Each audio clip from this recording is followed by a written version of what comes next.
নবারুণ ভট্টাচার্যের কবিতার এই লাইনটি আমরা কে না শুনেছি। তবে কবিতার এই লাইনটি আমরা সাধারণত রূপকর্থেই চিন্তা করতে অভ্যস্ত। কিন্তু আমরা কি জানি যে পৃথিবীতে সত্যিকার অর্থে একটি মৃত্যু উপত্যকা রয়েছে? আজ আমরা এমনই এক মৃত্যু উপত্যকার কথা জানতে চলেছি। তার আগে অনুরোধ করব, আমাদের চ্যানেলে নতুন হয়ে থাকলে চ্যানেলটি সাবস্ক্রাইব করে পাশে থাকা বেল আইকনটি ক্লিক করে নিন।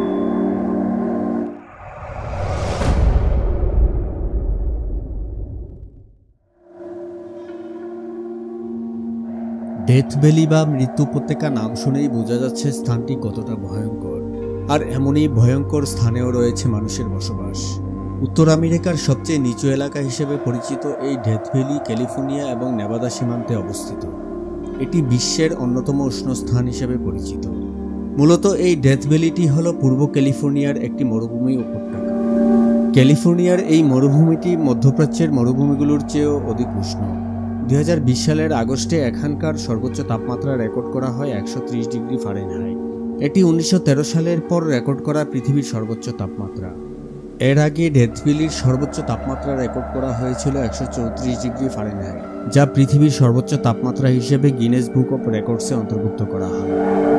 1849 সালে একদল স্বর্ণসন্ধানী ডেথ ভ্যালির মরুভূমি পার হয়ে বিকল্প পথে ক্যালিফোর্নিয়ায় স্বর্ণের সন্ধানে যেতে চেয়েছিল।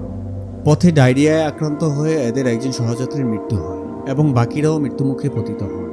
পরবর্তীতে তাদেরকে উদ্ধার করা হয়। এই সময় ডেথ ভ্যালির মৃত্যুর মুখ থেকে ফিরে আসার পথে তাদের একজন পিছন ফিরে ডেথ ভ্যালির দিকে তাকিয়ে বলেন, বিদায় মৃত্যু উপত্যকা। আর এ থেকেই এই স্থানটির নামকরণ করা হয় মৃত্যু উপত্যকা বা ডেথ ভ্যালি। বিজ্ঞানীদের মতে একসময় সমুদ্রপৃষ্ঠ থেকে প্রায় 282 ফুট নিচে অবস্থানরত এই উপত্যকাটিতে বৃষ্টি হয় মাত্র 5 সেন্টিমিটারের মতো। এই প্রতিকূল পরিবেশে দিনের খরতাপে গাছপালা বেঁচে থাকা তো দূরের কথা, কোনো প্রাণীরও দিনের বেলা টিকে থাকা দুষ্কর। মূলত দিনের বেলা 134 ডিগ্রি ফারেনহাইট তাপমাত্রা সহ্য করা যে কোনো প্রাণীর পক্ষেই প্রায় অসম্ভব। তবে এখানে লিজার্ড নামক এক প্রকার গিরগিটি দেখা যায়। রাতের সময়টা প্রাণীদের জন্য এলাকাটি স্বর্গরাজ্য হয়ে ওঠে। বছরের কোনো কোনো সময় আবার উপত্যকাটি 7 সেন্টিমিটার পর্যন্ত পানির নিচে তলিয়ে যায় এবং সে সময় রাতের তাপমাত্রা হিমাঙ্কের নিচে নেমে আসে। ডেথ ভ্যালিতে সহস্রাধিক প্রজাতির গাছপালা, 51 প্রজাতির স্তন্যপায়ী প্রাণী যেমন লম্বা শিংওয়ালা হরিণ ও সিংহ, 36 প্রজাতির সরীসৃপ প্রাণীর মধ্যে টিকটিকি, সাপ, উভচর প্রাণী সহ 300 প্রজাতির পাখির বসবাস রয়েছে। সাধারণত দিনে এরা নিম্নস্থ ছায়াবিশিষ্ট স্থানে, যেখানে গাছপালার দেখা পাওয়া যায়, সেখানে বাস করে এবং রাতে বেরিয়ে আসে। অবিশ্বাস্য হলেও সত্য যে ডেথ ভ্যালিতে 6 প্রজাতির মাছও পাওয়া গেছে, যা কঠিন এই মরুভূমির লবণাক্ত পানিতে বেঁচে থাকতে পারে। তাদের মধ্যে একটি হলো ডেভিলস হোল পাপফিশ। এই মাছটি অস্বাভাবিক তাপমাত্রা ও খুব কম অক্সিজেনের মধ্যেও বেঁচে থাকতে সক্ষম। উপত্যকাটির উত্তপ্ত পরিবেশে খুব বেশি গাছপালা বেঁচে থাকতে পারে না। বেশিরভাগ গাছপালাই জন্মে পাহাড়ের নিচের অংশে ও গভীর খাদে। বসন্তে ডেথ ভ্যালি হয়ে ওঠে রঙিন, যা বিবর্ণ এই মরুভূমির নামের সম্পূর্ণ বিপরীত। এ সময় পাহাড় ও উপত্যকাগুলো সোনালি, বেগুনি, গোলাপি, সাদা সহ নানা রঙের ফুলে ভরে ওঠে। সেই সঙ্গে প্রজাপতি, হামিংবার্ড ও মৌমাছিদের উড়ে বেড়াতে দেখা যায়।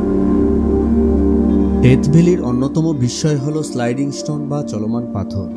পাথরের অবস্থানের পেছনে রেখে যাওয়া ছাপ দেখে তাদের স্থান পরিবর্তন হওয়াটা নিশ্চিত হওয়া যায়। এগুলোর মধ্যে কয়েকশো পাউন্ড ওজনের পাথরও রয়েছে।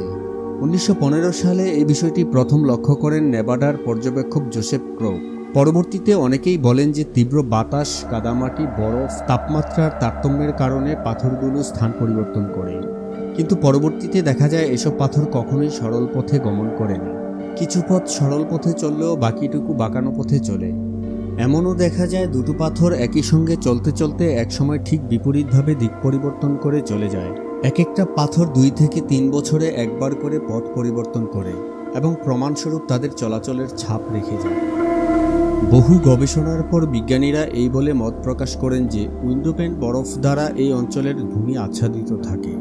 আর এই বরফ সকালের রোদে গলতে শুরু করে এবং বরফখণ্ড হালকা বাতাসে সরে যাওয়ার সময় পাথরগুলোকে মৃদু ধাক্কা দিতে থাকে, যার ফলে মনে হয় পাথরগুলো কোনো অদৃশ্য শক্তি বলে সরে যাচ্ছে। তবে ডেথ ভ্যালির তাপমাত্রা খুবই বিপজ্জনক হওয়ার ফলে আপনি সেখানে ভ্রমণ করতে পারবেন না এমনটা নয়। রহস্যে ঘেরা ডেথ ভ্যালির ভয়ঙ্কর সৌন্দর্য দেখতে সেখানে প্রতি বছর প্রায় 4 লাখ পর্যটক ভিড় করেন। তবে উষ্ণ আবহাওয়ার কারণে সেখানে খুব বেশি সময় তারা থাকতে পারেন না। 2000 সাল থেকে 2015 সাল পর্যন্ত তাপে দগ্ধ হয়ে সেখানে প্রায় 18 জন পর্যটক মারা গেছেন। তাই এই মৃত্যুপুরীতে যতক্ষণই অবস্থান করেন না কেন, পর্যটকদের অবশ্যই আগে থেকে প্রস্তুতি নিয়ে যাওয়া উচিত। ডেথ ভ্যালিতে ভ্রমণ করার সময় কিছু সতর্কতা অবলম্বন করা বাঞ্ছনীয়। যেমন ডেথ ভ্যালিতে স্বস্তিতে ঘুরে বেড়াতে চাইলে প্রথমেই নিজেকে সুস্থ রাখতে হবে, প্রচুর পরিমাণে পানি পান করতে হবে। অবশ্যই নির্ধারিত এলাকার বাইরে খুব বেশি সময় চলাফেরা করা যাবে না। সরাসরি সূর্যের আলো থেকে বিরত থাকতে হবে। তাপের কারণে খুব বেশি সমস্যা হলে অবশ্যই জরুরি সেবা গ্রহণ করতে হবে। সুপ্রিয় দর্শক, আমাদের চ্যানেলের নিয়মিত আপডেট পেতে চ্যানেলটি সাবস্ক্রাইব করুন এবং নতুন ভিডিওর নোটিফিকেশন পেতে পাশে থাকা বেল আইকনটিতে ক্লিক করুন। আর আজকের ভিডিওটি কেমন লাগলো কমেন্টে জানাতে ভুলবেন না। যদি ভালো লেগে থাকে লাইক ও শেয়ার করার অনুরোধ রইল। দেখা হচ্ছে পরবর্তী নতুন কোনো ভিডিওতে। ততক্ষণ পর্যন্ত ভালো থাকুন, সুস্থ থাকুন। আল্লাহ হাফেজ।